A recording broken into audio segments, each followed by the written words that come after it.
crazy. But let's get on with Mike Russo again. He's the Wild beat writer for The Athletic. Michael, how's it going? I'm doing well. How are you guys? We're doing good. The first thing I want to ask you is, you obviously you're a big hockey guy. You eat, breathe, sleep, bleed hockey. That's all you're covering. I mean, how have you been doing without it? How have you been coping? I know there's been some things you can cover, but I mean, how have you been doing with it? Obviously, not being as prominent right now. Yeah, I mean, it's funny. The league is talking about coming back, and it's hard not to be biased toward that, just Yeah. because Right. I want it to come back so badly that sometimes you forget to actually think logically and how's this going to work, and is it going to be safe, and is it the smartest thing? But yeah, it's been brutal. I mean, I think all of us get into routines in our lives, and it's funny. I've been doing this for so long that sometimes you dream of retiring, and then all of a sudden this happens, and you start to realize, Right. what the heck am I going to do for the rest of my Right. life? Exactly. Retiring sounds so great until it actually you feel like you hits are you. retired. Yeah. So it's been tough, obviously in the grand scheme of what's going on for this world. I don't need a pity party, but it's been when as you said, when you live, breathe, and eat hockey, and all that's taken away from you, and then you almost have to start kind of inventing story ideas and things like that, and not actually have what's tangible, which is on the ice, to actually document and cover, and what makes this job fun. It gets difficult at times. Yeah, definitely. I see from your Instagram, you're a big whiskey guy. So, I mean, have you been doing some quarantine drinking possibly? I haven't actually. I've tried to. I have a good bar, Yeah, but I've nice. tried to not delve into the bar as much as I probably could Right. and should at this time. But I am. It's more. It's rather than loving whiskey and loving wine and loving vodka or whatever. Yeah. It's more the education of it. Like, I Yes. love going to distilleries in Yes. Scotland and Tennessee. I've been to Jack Daniel's distillery. I've been to a bunch of places in Ireland. Been to Glenkinchie in Scotland. Obviously, I go to Napa usually once a season, just to kind of, again, educate, on how I'm just fascinated how they make this stuff. And I did it. I was down in Mexico a couple summers ago and went to learned how they made tequila, and you learn pretty quickly that everything is basically the same process, only fermented to death in the case of whiskey. Yeah. Do you have a favorite whiskey of yours? It's boring. I mean, I like Macallan's. I like Bushmills a lot. Glenkinchie. But again, I have a friend that says like that I like music if I've met the band, and it's sort of the same way. It's like I love Glenkinchie because I've been there twice, but I don't really know if I love Glenkinchie. It's Right. just because I'm excited every time I've gotten to go there. Exactly. Now, back in 2017, you had won the inaugural Red Fisher Award as the top NHL beat writer. Can you talk a little about that? Yeah, I mean, that came out of the blue. I got a phone call one day from Glenn Sather, and it's funny. He was calling, and I was like, "What did I do?" I'm like, I don't think I wrote about him lately. Yeah. I don't know if he's ticked off with me or what. But yeah, no, it was a very exciting, a huge honor. I think those of us, and we've lost Red here. I think those of us that really knew Red and respected Red and looked up to Red when we were growing up as young sports writers. He was the longtime Montreal Gazette beat writer. Columnist, covered the Montreal Canadiens, several Stanley Cups, one of the most respected sports writers in history. A lot of his rules, a lot of us young sports writers really, I'm not young anymore, but really, took upon ourselves to try to emulate. And he was just absolutely incredible at what he did. And then to win the first ever one in his name, and then to lose him right after that, it was just a huge honor, very, very touching. And again, what made it really cool is that, I mean, it's good when you're in a market like Minnesota, you really feel the love from the people that you write for. The fans here are so respectful. They treat me way better than I probably should be treated. Say I'm way better than I probably am. But when it's your own colleagues that are in the Professional Hockey Writers Association voting for that award, it really makes it that much more meaningful. Yeah, and I know going into some Wild talk here, I know the big thing that everybody's just following hardcore is obviously Kirill Kaprizov and the signing around them. I mean, I know it's still up in the air, but I mean, when can fans expect him to officially sign? Does he need an agent before he can actually do that? Well, he doesn't legally need an Okay. agent. A lot of players negotiate their own deals and things like that. But right now, he doesn't have an agent that he's signed on for. And the bigger issue is what's going to happen with the NHL. I mean, Yeah. it's a big deal here right now, and it's what I think internally makes the Wild very nervous right now. Is that and let me just check my phone to make sure that nothing happened. When it's buzzing the way it gotta just check was. it right now. Breaking news. Yeah, when it's buzzing the way it was. Yeah. If you remember, actually, the Parise trade that almost happened at the trade deadline the day before, I was doing a live thing in front of a studio audience, and literally the second that we sat down, it was the day before is when I started to hear from sources like get ready, and it was the most distracted I've ever been during an hour-long live session in front of fans. But in terms of Kaprizov, I think the thing that makes the Wild really nervous right now is that they don't know what the league is going to decide. So the deal is that Kaprizov wants to start right now. He wants to burn the first 2 years of his deal, and if the NHL comes back this summer and plays, he wants to be eligible. Right now, you can't sign a contract unless it starts next season.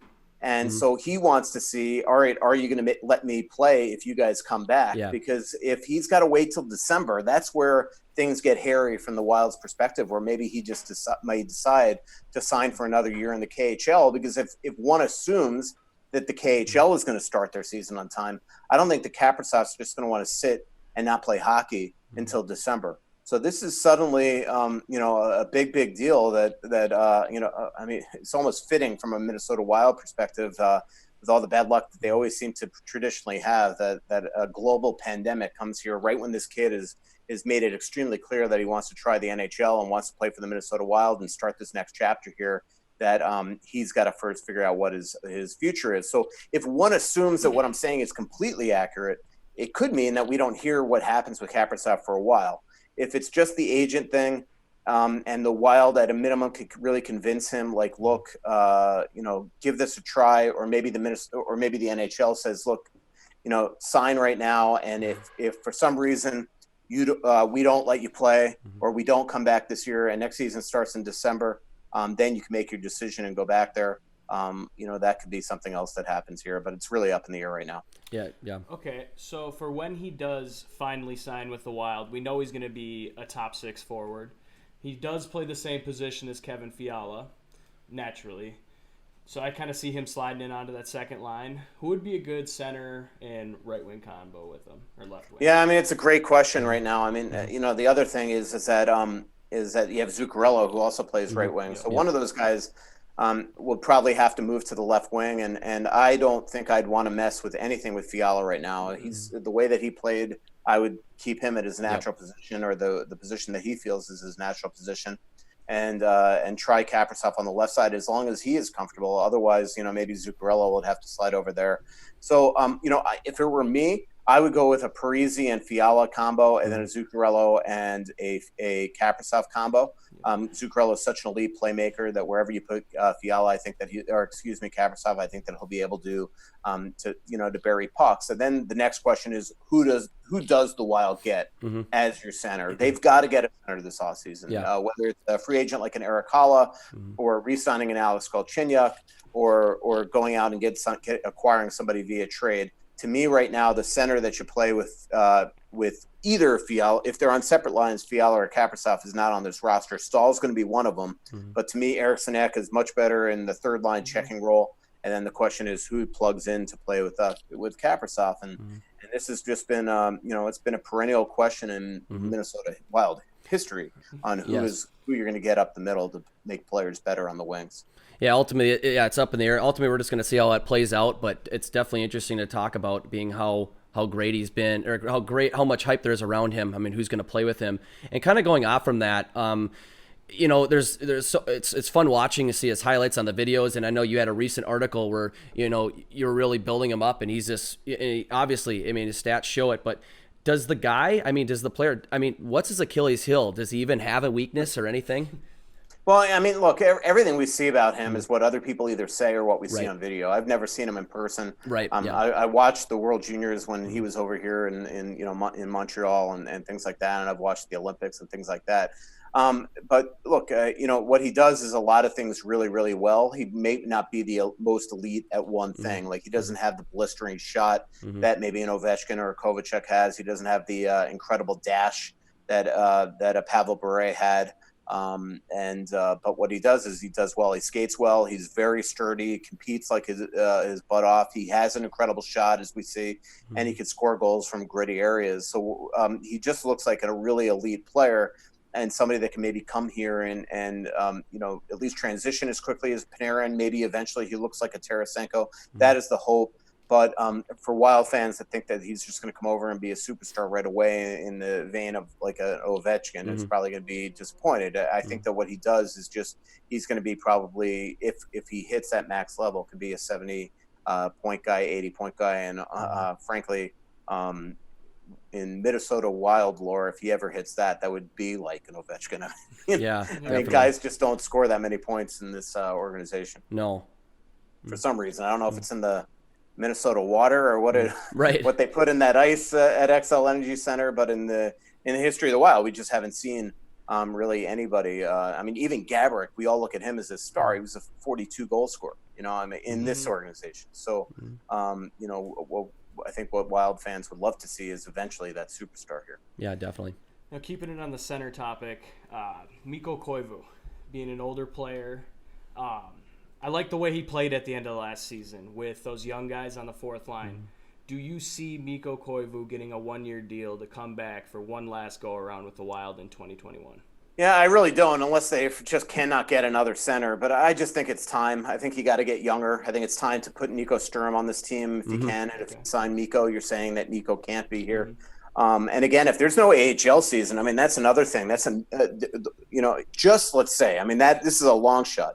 But let's just say that the AHL can't start on time or can't start with fans in the building, which is very likely. Will they have an AHL season? And if that's the case, can Bill Guerin afford to just stick, Nico Sturm on a practice squad indefinitely? I mean, there's just going to have to come a point where you give him that chance to at least be here. And so, I just don't see how Mikko is going to return.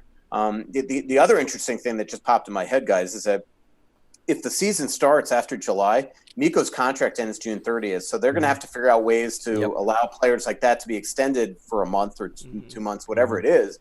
But the other thing is that his work visa, I believe, expires on June 30th. Oh, wow. And that's going to be another big-time challenge in the NHL is a lot of these Europeans, their work visas need to be expired. And right now, I don't think you could do it in advance, especially with the border being closed.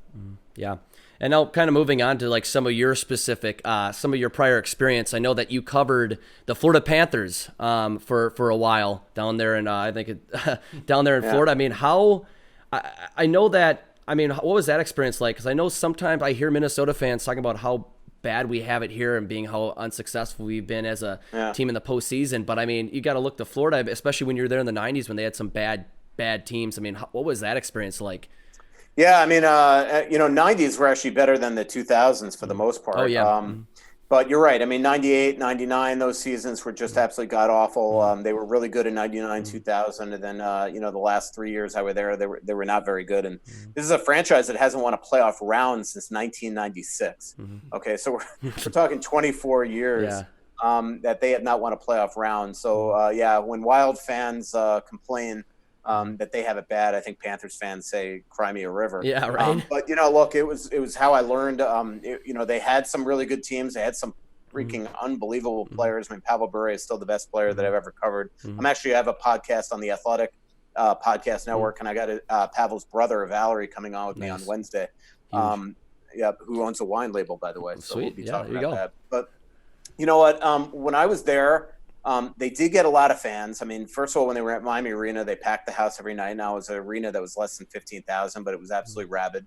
And then really getting Pavel Bure, and then the prestige of just having a new arena in Sunrise. Just the arena sold tickets for a while because people wanted to see this palace that was down there compared to Miami Arena. And so there were much more fans down there.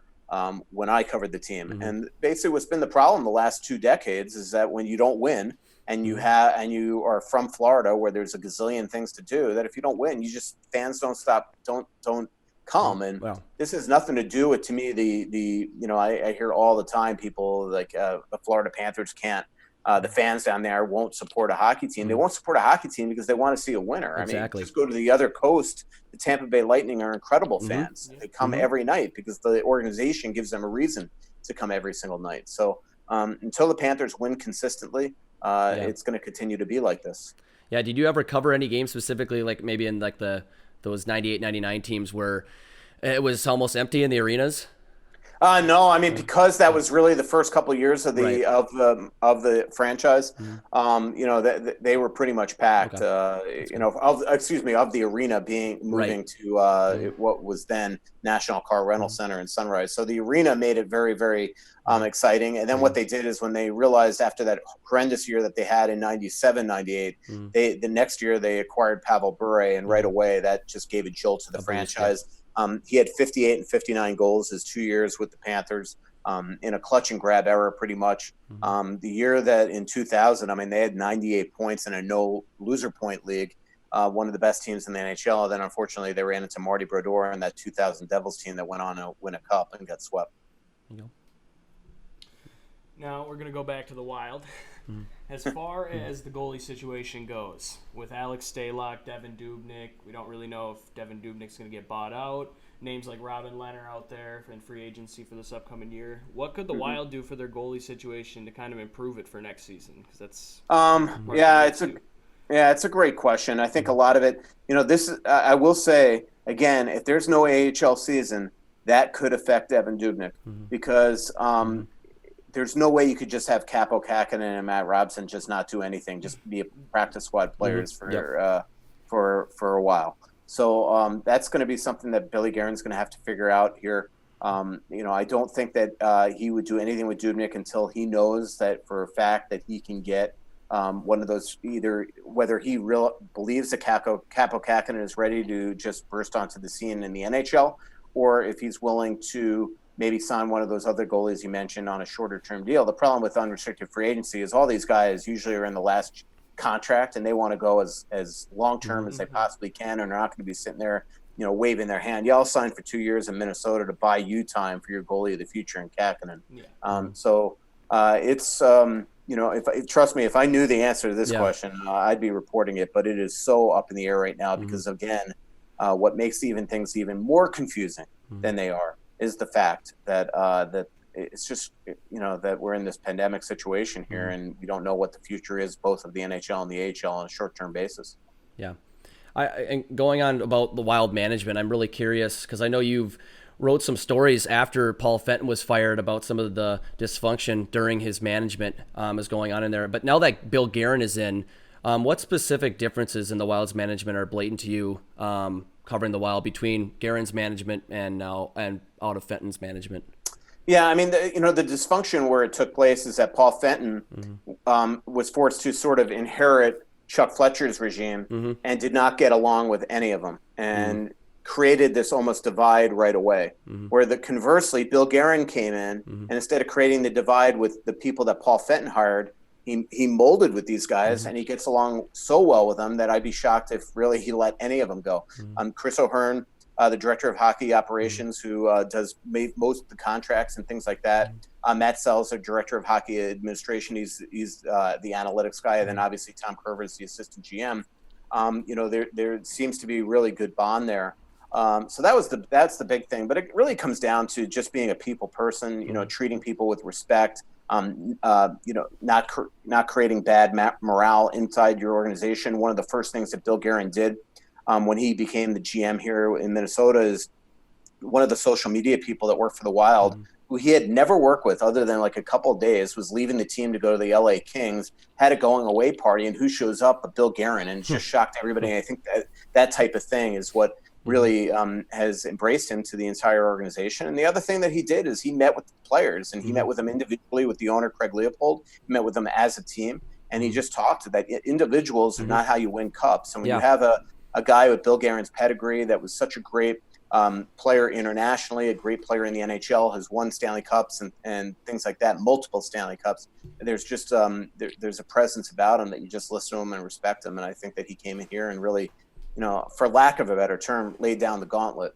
If you use that term, I would say it in a very positive way. Is that I think that he just said to these guys, "Look, it's my way or the highway. You guys don't have control in the locker room. You need to be a team because obviously the other way wasn't working." And really, and again, that stuff had nothing to do with really Paul Fenton. Right. But in terms of the internal operations of the Wild, I think it's just a different management style. Yeah, I was going to say, like, I mean, when we hired Bill Guerin, I mean, he was the assistant GM, obviously, with the Pittsburgh Penguins. He's seen them win. You know, he knows what it takes and what the management is to have that kind of culture there. And I think that's huge that we were able to hire him to come in there and really try to change things up. And a team that's been, you know, unsuccessful in postseason, we really needed kind of that change, I think, you know, not just from a player's standpoint, but in a management area as well. Yeah, and I mean, this is somebody that's been a captain in the NHL. He's won cups as a player in the NHL. He's been one of the most popular teammates, if you ask anybody that's ever played with him. So, you know, deep down, he's just a good guy, and he's just got a different style as Paul Fenton. Not that Paul Fenton's just this bad guy, but, you know, Paul Fenton is this abrasive New Englander, where Bill Guerin's from the same area, essentially, but just a different management style. And he's come here and he's done, you know, so far a really quality job. And it, you know, to get back to your other point, I mean, you know, it's kind of a shame the way that this team was playing under Dean Evason down the stretch, that you know, maybe they won't have a chance to continue it. And even if they do have a chance to continue it, who knows what this team's going to look like after not being together for, you know, frankly, 3 or 4 months by the time they might actually drop the puck for something real. But they were starting to play really quality hockey. They were really symbiotic as a team. Everybody seemed to find their roles. Obviously, we were seeing the best of Kevin Fiala. You know, lines were coming together. As you said, Koivu was playing his best hockey of the year. Parise was, you know, both Parise and Koivu after the trade deadline had really started to take off. And, you know, it'd be nice to see if they could kind of finish what they started, get into the playoffs, and let's see if it could be something different. Definitely. Now, I read that you were selected by NHL.com to cover the 2010 Olympics as one of their journalists. The Star Tribune. The Star Tribune. Okay. Yeah. What was that like covering the Olympics back then? It was awesome. It's the only one I've ever covered. It was in Vancouver. I covered it with Jim Souhan at the Star Tribune, and it was you know, one of my things when I grew up as a young sports writer in Florida with the Sun Sentinel is before I covered the Panthers, I covered a little bit of everything. I mean, I was sort of like a jack of all trades type thing. You could throw me on the Marlins, or you could throw me on a cross country meet. You could throw me on a, you know, anything. I mean, I've covered, there's not a thing down there I covered, from golf to tennis to water skiing. And what was really cool about the Olympics is that hockey starts a week after the Olympics really begin. So I got there though at the very beginning, and so I got to cover a lot of things. I covered luge. Unfortunately, I was there actually the day that the kid from Georgia passed away, and had to cover that from an international basis. But I covered skiing. I covered Lindsey Vonn. I covered kind of the hot dog skiing that they had up there, and then I got to cover obviously the full Olympic tournament, and that gold medal game was as good as it gets, where Parise ties the game up in the final late, and then obviously unfortunately for us Americans, we watched Crosby win. But it was an incredible tournament. There was a lot of wild players there as well. So there was, from a local standpoint, not only did I get to cover guys like Tony Benshoff, the luger, and Lindsey Vonn, but I got to cover all those wild guys from a real local point of view during that hockey tournament. And so it was awesome. And then again, you're in Vancouver. So, it was a very busy time, but it was absolutely, thrilling to cover. Yeah, I do have to ask, Mike, I saw on your Twitter bio, it says you are a former Isles diehard. Yeah. What is that about? I mean, when did you follow them, and what made you stop following them?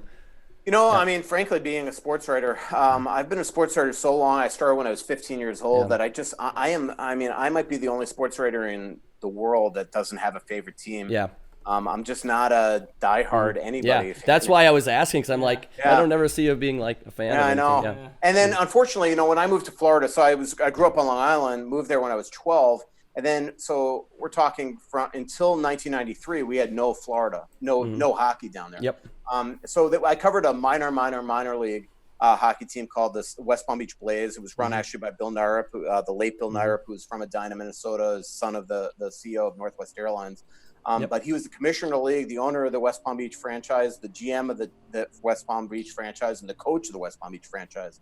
And he's from here, went to Notre Dame, played for the North Stars, won cups with the Montreal Canadiens. And he sort of helped teach me the game. But because I was in Florida, was without hockey for so long, and had no way to, you can't go on your mobile device and, and things like that to check it out.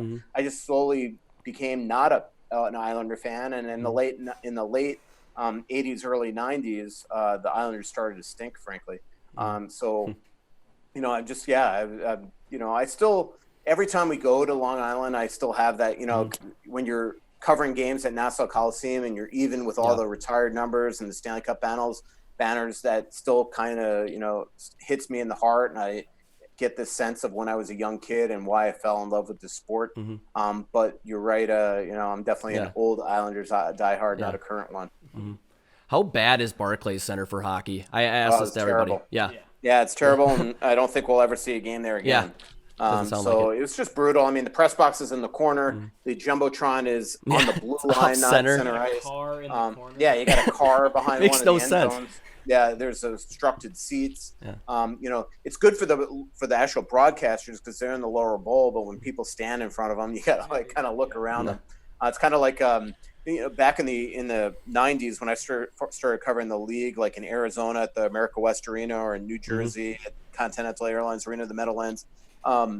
We got to actually sit in the lower bowl, and it was kind of the same thing. A goal would happen, and you'd be in Arizona, and this fan would like turn the TV toward him to see the replay, and you're like, dude, I'm the one working the working. I know you're the one paying $500 a ticket, but I'm the one working. So, but that's how it is at that arena. So I think the broadcasters at Barclays love it a lot more than the sports writers who, it's just not the greatest place in the world. No. It definitely just looks odd. It's so weird.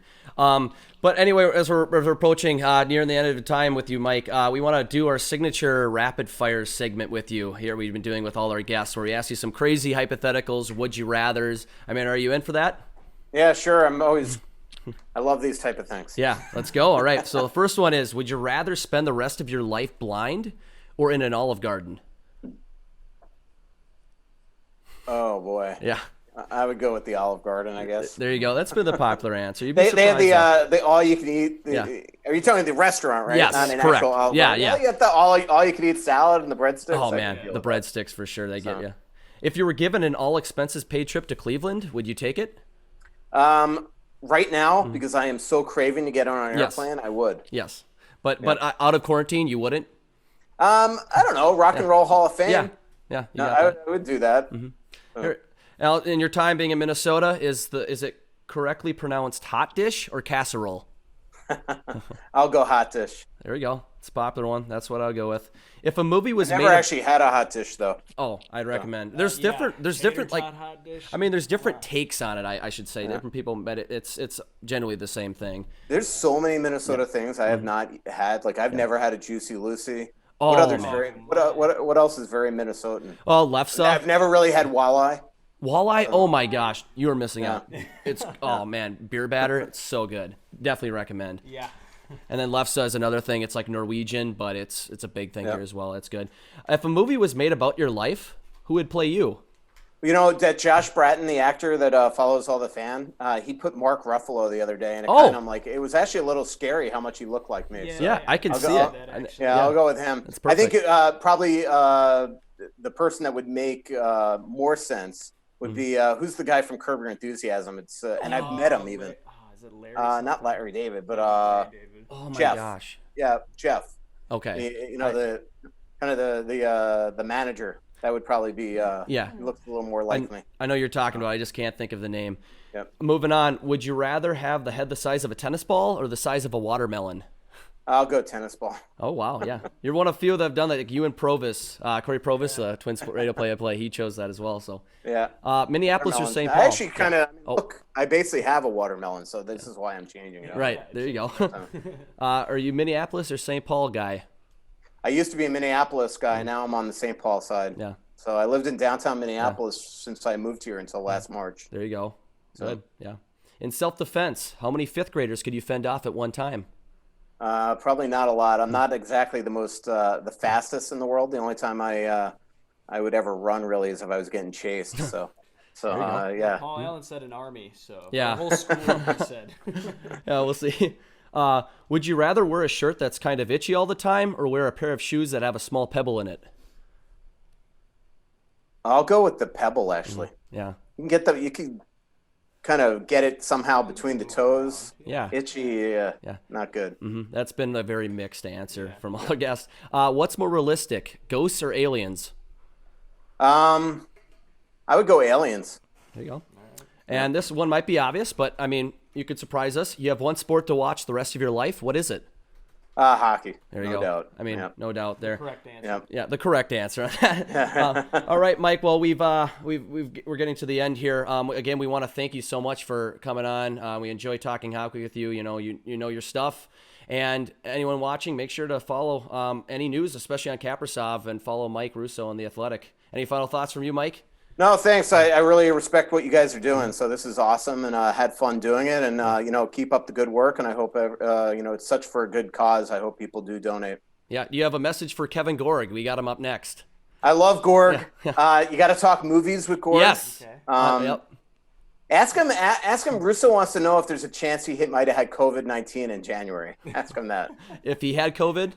Yeah, ask him if there's a chance he had COVID in January. We'll make sure to get on that. Yep. I love talking to Gorg, so it'll be great. All right. Well, thanks, Mike, for coming on. We appreciate it. Thanks, Mike. Actually, ask him what he's missed more during this break: Dan Myers or the Minnesota Wild. I want to know. Okay. All right. We will. Thanks, Mike. See you guys. Yep. Take see ya. care. Have a good one. See ya.